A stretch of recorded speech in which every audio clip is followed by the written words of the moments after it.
Everybody, welcome back to Snafu Performance. I'm going to go through another tech tip here with you guys.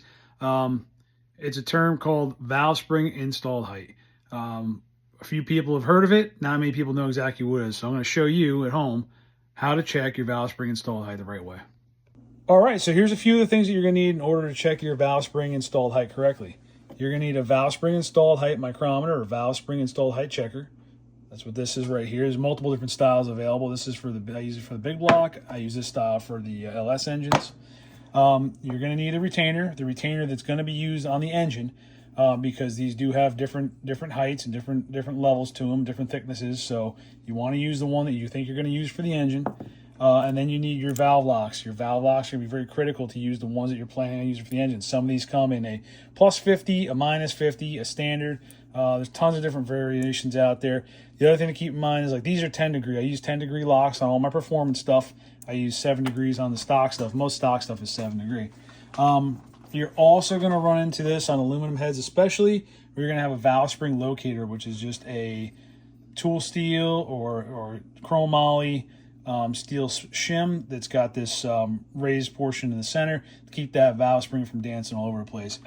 These here are the shims. They come in different thicknesses. I think these are all 15 thousandths or so, 10 to 15 thousandths. All right, so here we go. We've already got our valve spring locator in place.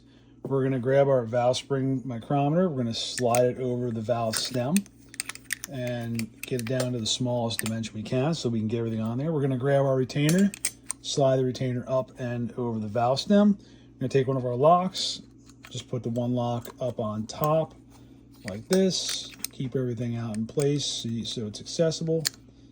You'll feel those locks, they'll fall into that groove. You'll know it when they lock in there.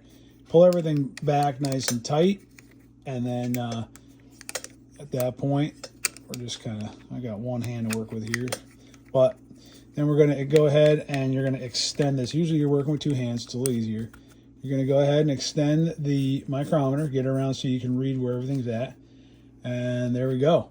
This one went right to 1/900, so that's 1 inch 900 thousandths. Exactly where we want this spring to be for this setup. Just go through. You're going to check every single one. You're going to check the intakes, the exhaust, every one of them. Usually, what I find is every one of them is a little bit different. You might get 4, 5, 6 that are the same, but do all 16, make them the same. You're going to have a good running engine.